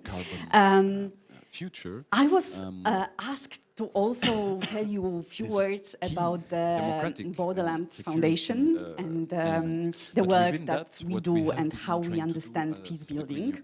So I will start with that, and then I promise I will be a proper moderator and I will give the voice to our panelists. So just very briefly, Borderland Foundation. I will start with the name, which is very important for us. In Polish, it sounds pogranicze. In its own unfolding, and it describes the region that we are working in and the community that we are working with, because we are located on a very border between Poland and Lithuania, with a close proximity to Belarus and Kaliningrad. The area which always was a borderland, depending on the historical period between different countries and political entities, but it was always a borderland, with a very diverse communities of Poles, Lithuanians, Russian Old Believers, Gypsies, Germans, Jews living together. During these upheavals of the 20th century mostly, now in our region we have mostly Poles and Lithuanians living and small communities of Old Believers. members. Interesting So new political the ideas borderland and in proposals this to put on the table in the future sense, but regarding, also the in the gender sense of dimension the energy transition. How to idea avoid, and the mission repeating behind some of our the work. inequalities So, you that, know, the usually energy, we are certainly the fossil mistranslated energy into system English as a has brought to borderline societies. foundation, And I'm not which is a diminishing the huge fact that difference. some, And in this borderland, developments, in the borderline past, opposition, you have the energy whole and certainly concept. industrial So revolution for have us, the also borderland, liberated, it's the some, area and the us from some community where the inequalities, borders but are it has actually also brought some, inside, not outside inequalities. And of so the community. we asked And Virgin Energy and Barbara Nicoloso to have a look at that and come up with idea new of proposals. the Our role as a borderland political community foundation or is to try to take borderlanders, these new ideas and it's proposals exactly and to about literally that. So throw it's them not into the about debate, eliminating but borders. also to It's influence about our green gaining movements and the role the of the foundation. competences to And live these with them. academies is also to be at the forefront of So we what's work next in a small in, city which the is called political Seine. parties or By movements. small, I mean there So, are 6,000 people this being living said, there. just wanted to locate a bit, this session What we and what it do means. is we work with the whole Very community, quickly, starting from the introduce very young children our to the oldest speakers, members. And we use the tools of art and and we will education hear, to create these from Barbara, intergenerational a presentation. programs involving fellow the whole panelists community. here will, And we use art for will it. react So we do to theater, this, we do to this music, we do presentation with their publishing, we perspectives. do animation We have films, discussed, all the different last, types of studios. partner/speaker has arrived. Eva is there. Daily work She's very through involved whole in the- year. Through years. So when we start to work with children, it's usually for 5-10 years of programs. Just to give you one example, it's a Seine Chronicle program. It started with my generation, so long ago. We started to collect the stories of the community to create for the first time a common story of all the communities living on our borderland. And for these 25 years that the project is running now, there is a 5th generation of young people who are continuing this work and keeping the performance alive and going in the community. So this is this very community-oriented and very rooted in the small community work. And that's how we understand peace building. So for us, peace building is very much about building a strong community. And it's very much about understanding a culture as a space and tool to do that. And we don't understand it only by artistic or educational activities. We are also very much engaged in environmental nature workshops. It's, you know, all about how we call it a density of the space, you know, so when you know your place, when you know its history, when you know people who are living there, when you can name, you know, the trees around you, the space is becoming dense, and it's really hard for other ideologies or conflicts to come in, because you are already feeling safe in your space and feeling responsible for it. So that's the understanding of our work. We have also the second level, which is more international. And it's connected with this idea of, you know, bridge builders as a network of people who think like us and who want to develop these abilities and skills of crossing the borders. And for that, we have a new place, which is called Krasnogruda, an international center for dialogue. And it's a kind of a laboratory, an academy for people who are engaged in this kind of work. And here we have like 3 levels of working. So first is academia, so this emancipation of thought and new reflection. The second is for practitioners, people who are doing the similar work in different communities around the world. And the third level, and the most important for us, and the last thing I will tell you about the peace building perspective from our work, it's called small centers of the world, because that's how we understand the attitude towards our community and our place. So the small centers of the world are very much about valuing the small and finding power and strength in it. It's about valuing your community, but also your actions within it. And when we talk about peace building, we very much believe that that's actually the only way to do it. When you are facing, you know, the Goliath outside, the power of David, the power of small, empowering the local communities is the way to oppose it and to see a different future. So that's from me about Sejny, Krasnogruda, our borderland, and the way we see peace building. And now I would like to turn to our speakers and panelists and ask them about how they see the peace building, what kind of communities they are working with, and what are their most important experiences in this area. And I think I would like to start with Branka in the Balkans. Hello. Oh, hi. So yeah, I have prepared a short presentation, so maybe we can just see what I prepared. Hello once again. I'm Branka. I come from Zagreb, Croatia. I work at the Youth Initiative for Human Rights. That's a non-governmental organization based in Zagreb. But yeah, we can move to the first slide. Yeah, thank you so much. Great. Thank you. Yes. No. Yes. Okay. So you can just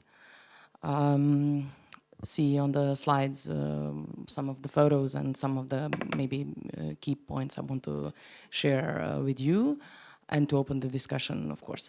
So the Youth Initiative for Human Rights, our office in Croatia belongs to the regional network of Youth Initiative for Human Rights. We have offices in Serbia, Bosnia and Herzegovina, Montenegro, Kosovo, and Croatia. All of us, all of the offices, all of the NGOs, which I just mentioned, share the similar vision and mission. So we are all tackling the hard legacy and unsolved legacy of the wars that happened during the 1990s in these post-Yugoslav countries. We are, as you can see, kind of utopians, so we strive to, our office concretely in Croatia, to make our state to understand and responsibly deal with what has happened during the wars. In terms of Croatian accountability and responsibility for the crimes that were committed on the territory of Republic of Croatia, but in Bosnia and Herzegovina as well. Senada talked a bit about a toxic nationalism. That is something that we are dealing with in Croatian and post-Yugoslav countries, unfortunately, still. The goal of Youth Initiative for Human Rights is kind of to fill the gaps and to jump into places in which our state is trying to like escape or erase or neglect. So we are trying to give the voice to those civil war victims who are belonging to or who have minority identities, usually ethnic identities, which are not visible in the dominant narrative about what has happened during the war.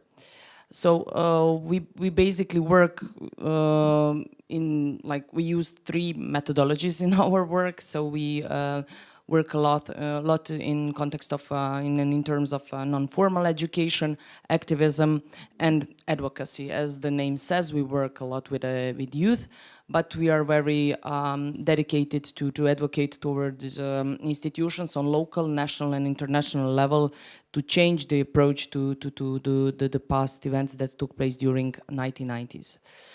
So I will briefly share with you very concrete example on how we use memory activism and how we connect and how we interlink memory activism with the youth involvement when it comes to the reconciliation policies and peace building in Croatia and in region.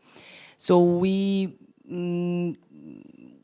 realized since the Youth Initiative in Croatia was established 15 years ago, actually this month we are celebrating our 15th birthday.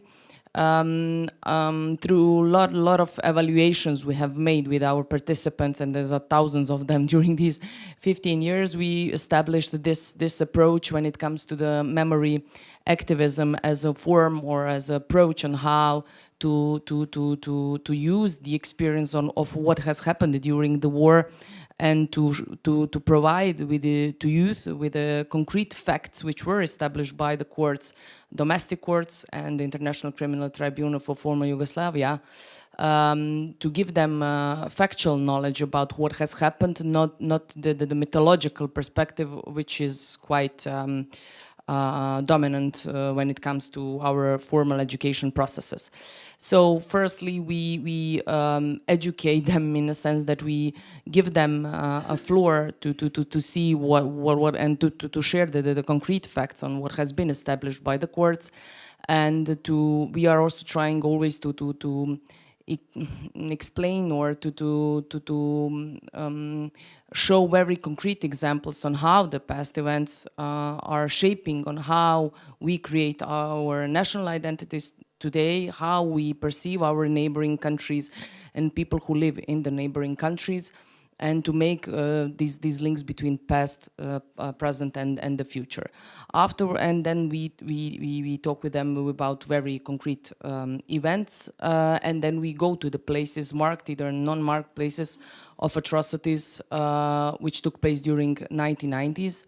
We are very dedicated to organize different kind of discussions with witnesses, with victims, members of the victims, journalists, NGOs, local communities. So this is the approach we use when it comes to the building peace on a local level, but it has very much influence on a national level as well.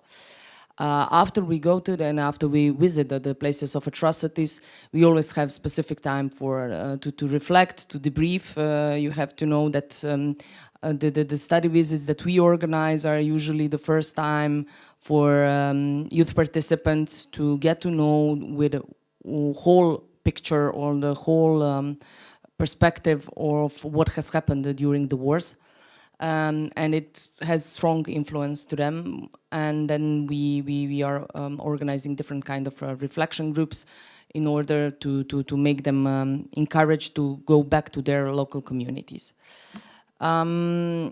Since one of the goals of today's discussion is on how to give you or provide you with some concrete examples on how to create social dialogue, and I will just briefly share a few, one concrete, very concrete example on how we didn't establish, but how we contributed to the social dialogue when it comes to the memory issues in Zagreb.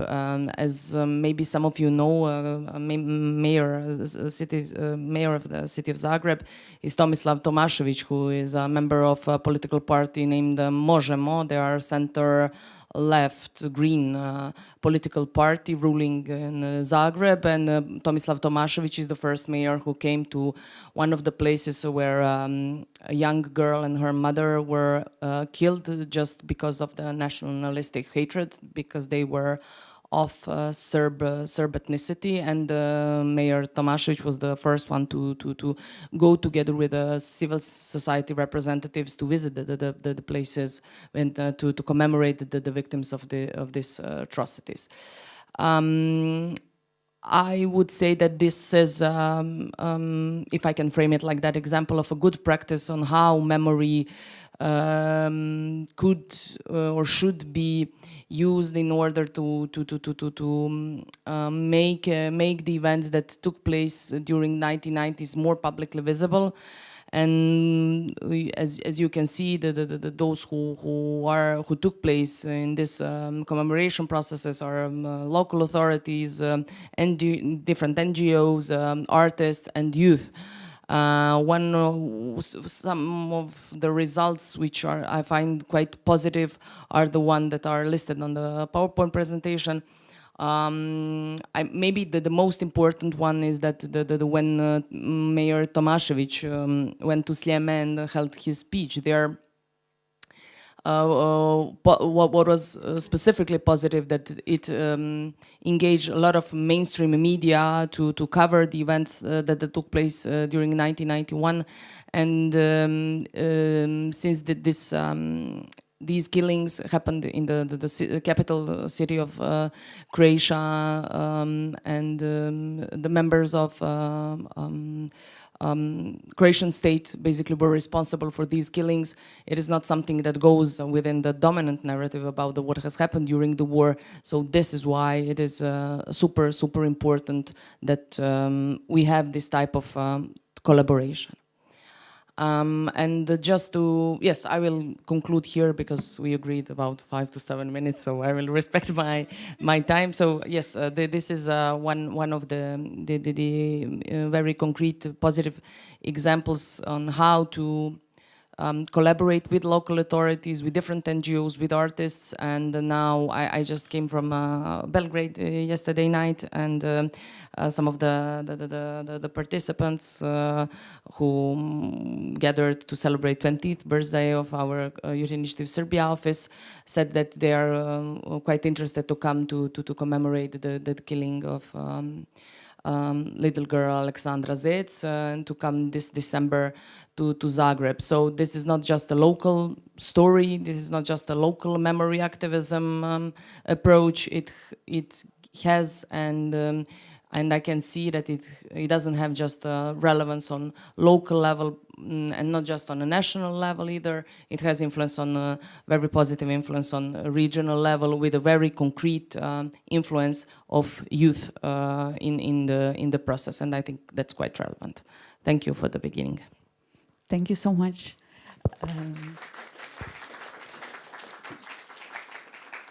I really liked what you said at the very beginning, that you are coming from this utopian vision. And I think that, you know, this is really important to not be afraid of going and striving for utopian vision. So I think with Noam we will stay in this area of peace education and working with young people on conflict. Just one more thing about the importance of the work with memory, and how to be able to envision the future, you have to deal with memory, an amazing example how to do it. So now, Noam, floor is yours.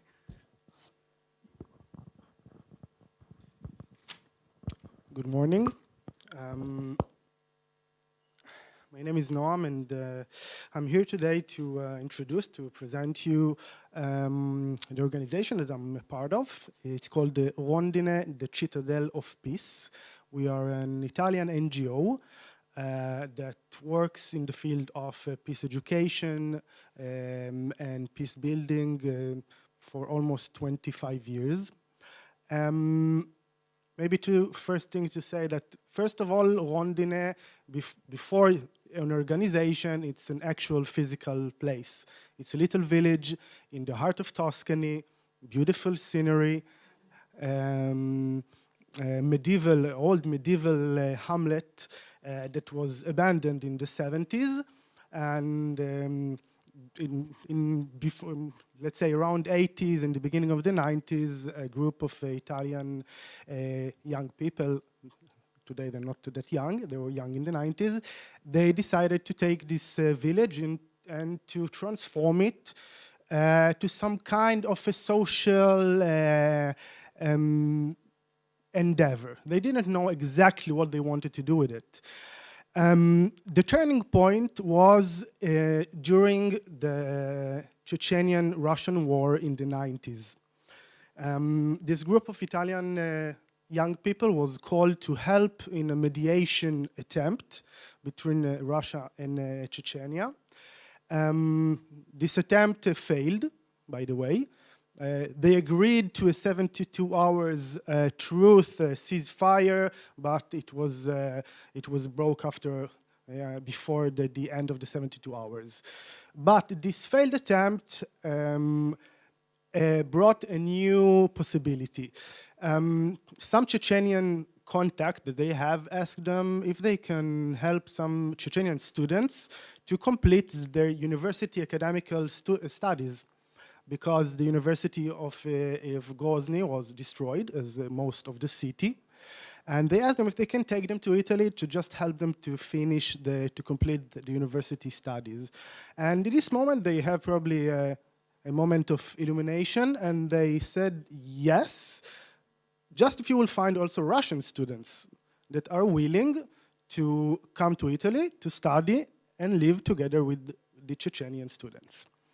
And that's the beginning of the idea of what Rondine is today. Because our main core program, core activity, is the World House program. It's a 2-year program that hosts young people, young students from armed conflict zones or post-conflict zones from all around the world. So pairs of students that represent both sides of this conflict, or these armed conflicts, that are taking this very courageous decision to live and study with their enemy. In these 25 years, we opened the World House program to students that coming from the Middle East, from the Balkans, from Caucasus, north and south of Caucasus, from Africa, and even from Latin America. Obviously, in all this context, we have students that represent the two sides. So Israeli, Palestinians, Lebanese, Serbians, Bosnians, and Kosovarian, I don't know how to say it, Kosovars. From the Caucasus, we have students from Armenia and Azerbaijan, from Georgia and Abkhazia, from Chechnya and Dagestan and Russia, from Africa, from Mali, from Nigeria, from Sierra Leone, from Rwanda, and Latin America, from Colombia. Obviously, the last examples are more civil wars, inner conflicts. Our mission, in the same line of utopia, our mission is to help and to contribute to reduce armed conflict worldwide, and to promote our methodology of creative transformation of conflict in every context. This method, this methodology that we are developing in this 25 years of work, to try to say it quickly, very quickly, and to stay really on this simple, superficial explanation, have 3 basic assumptions. The first, conflict. Conflict for us, it's not war. We're not seeing a conflict as a negative aspect or dimension. We see conflict as a very natural and normal part of a human experience. The question how conflict is being managed, if it's being managed badly, obviously it will degenerate to violence and to war.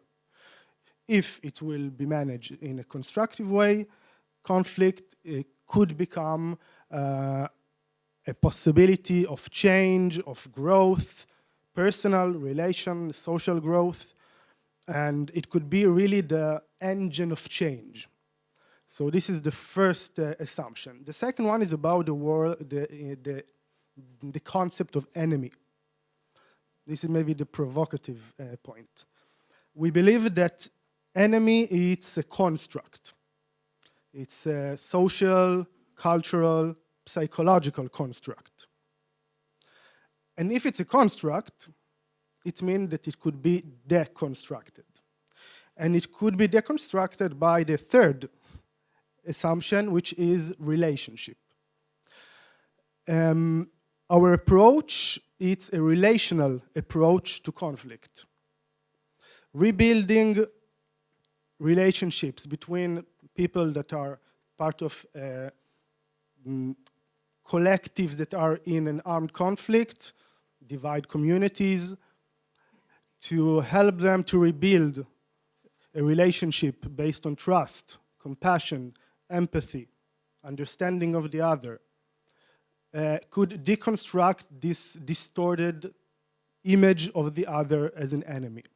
Because when we see the other as an enemy, we justify and legitimate violence.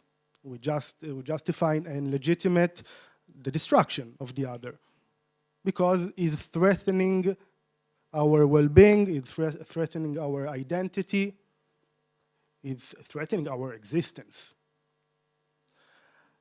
So that's help us a bit understand that our approach is it's much more relational and interpersonal approach to peace building.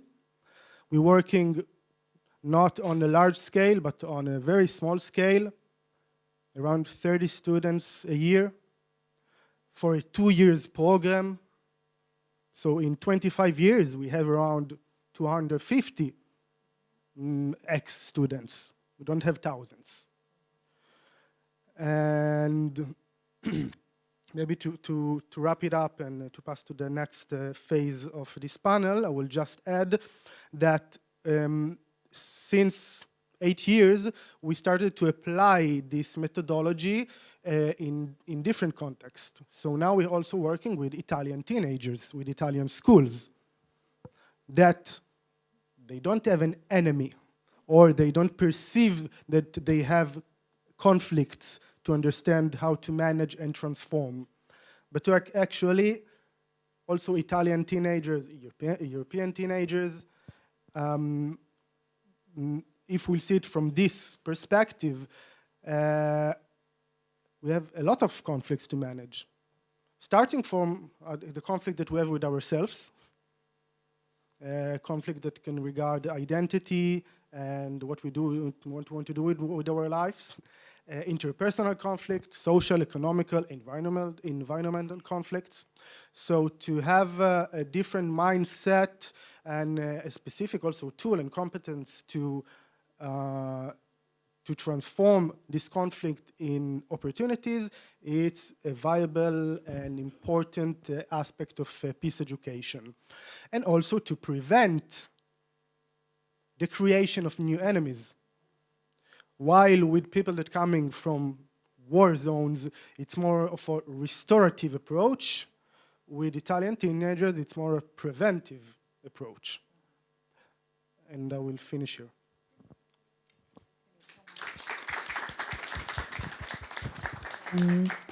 And it was very strong at the beginning because it was really clear that for this utopian vision, you need a space. So in your terms, it started with a very particular place, which then gave the space for your utopian vision. Thank you so much for that. And I think now we will ask Paulina, who is with us online, yes, to give her perspective, and as I understand, also a very personal experience and testimony on peace building. Hello, everyone. I hope you see me well. Yes, we can see you. Yeah, great. My name is Polina Burko. Unfortunately, I couldn't join you offline because I got sick, but I'm really glad that I can be here online and present you the current situation in Belarus.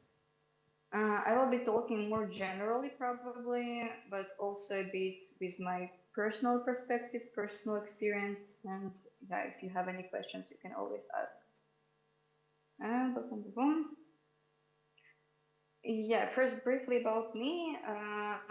As I already told you, my name is Polina Burko. I'm a green activist from Belarus. I work in environmental NGO called EGA, and also I'm a member of Belarusian Young Greens. And here I would like to shortly fix what was said before. Please use Belarusian, not Belarusian, because lexically it doesn't have any connections with Russia. So respect us with this. As it was mentioned in December 2021, I moved to Latvia from Belarus, and later I got asylum there, and now I'm based in Latvia. And I will start, as already told, with my personal experience. On this photo, you can see my family. This is my mother and my little cousin, and I haven't seen them for almost 2 years. And this is not because I don't want to see them. It's just because I can't go back to Belarus. If I go there, I can face up to 7 years of prison. This is approximately how I calculate it, just because I'm an activist. And I'm not the only one facing this. Up to 500,000 Belarusians left Belarus in 2020, 2023. We can't calculate these statistics because all the statistics in Belarus is kind of secret or hidden, and also the government doesn't calculate the amount of people in Belarus anymore. It doesn't calculate the population, because if they calculate, of course, it will be visible that many, many Belarusians left the country because of the repressions. So 500,000 Belarusians, imagine, probably like up to this amount of people. And it is about 10% of people actively involved in the country's economy. Just imagine, 500,000 people, it's almost the whole population of Riga, the capital of Latvia. What do you think? Why people left the country in such a great amount? And here I use trigger warning because it's of course connected to the current situation that we have in our country. It is connected to the politics of Lukashenko, who is a real dictator, who basically just occupied the power in 1994 and still rules the country and rules the state. And of course, it's connected to our big brother Putin, big brother Russia, which actually gives a lot of money to the regime in Belarus, and this is how it still can exist in Belarus, and yeah, from which we suffer a lot. 1994, the year when the only one and only fair election happened in Belarus since its independence. After that, we haven't had any fair presidential or parliamentary elections in Belarus. All of them were just like falsified, and Lukashenko just made a lot of voices going to himself, not to anyone. And also, this is the year when actually he came to power and he started to, I would say, just make a lot of repressions, and also he was killing a lot of his opponents with the help, of course, of Russia. You probably know about the situation in our country. Is like looking to this year, 2020, when the mass protest started. And these are the biggest protests since Belarus gained independence, but these are not the only ones protests that happened in Belarus. I can remember, for example, 2006, 2010, 2011, 2017, also protests happened before in 90s, but they didn't probably influence such a big amount of people because you know, since Lukashenko gained power, he started to also manipulate with media. He started to close media outlets, so Belarusians couldn't see the real information. And that's why people actually didn't know that there are a lot of people who are against him. Talking about my personal experience till 2020, I didn't really believe that I'm not the only one standing against him. Like, you know, at school, for example, when I was studying, or at the university, we had a joke that like every year we had elections, presidential elections. We asked each other if anyone from parents or from family members voted for Lukashenko. And actually, me personally, I didn't see anyone who voted for him. But still, since everything was kind of, I don't know, cleaned in Belarusian environment, we couldn't see that people are actually standing against until 2020. But why it happened in 2020? Probably the main trigger was COVID. In spring 2020, we started to have a lot of cases with people who got COVID, who got sick, and many people were dying, but Lukashenko's regime didn't do anything at all. All the statistics of people who were killed by COVID, who were dying, it was hidden, and people just started to get really angry. People started, first of all, to help each other, and that's how we started to have kind of communities who later were involved in protests in Belarus. After 2020, till now, as of today, we have 1,449 political prisoners, which is according to Vesna Human Rights Organization. This number might be much bigger, about 3 times bigger, because Vesna doesn't recognize everyone as a political prisoner, although there are a lot of people who are still, in our thoughts, can be recognized as political prisoners. For example, Vesna does not recognize people who were using violence, for example, against policemen or other regime people, and sometimes it is kind of hard to be proven. For example, also my personal experience, some of you who are listening now probably know that I'm also having my uncle who is a political prisoner in Belarus. And first, at the beginning, when he was imprisoned, Vesna didn't want to recognize him as a political prisoner because his criminal article is saying that he used violence against a policeman, which is not true, but the state just wrote this article to him, and Vesna kind of like officially couldn't recognize him at the beginning, but then when they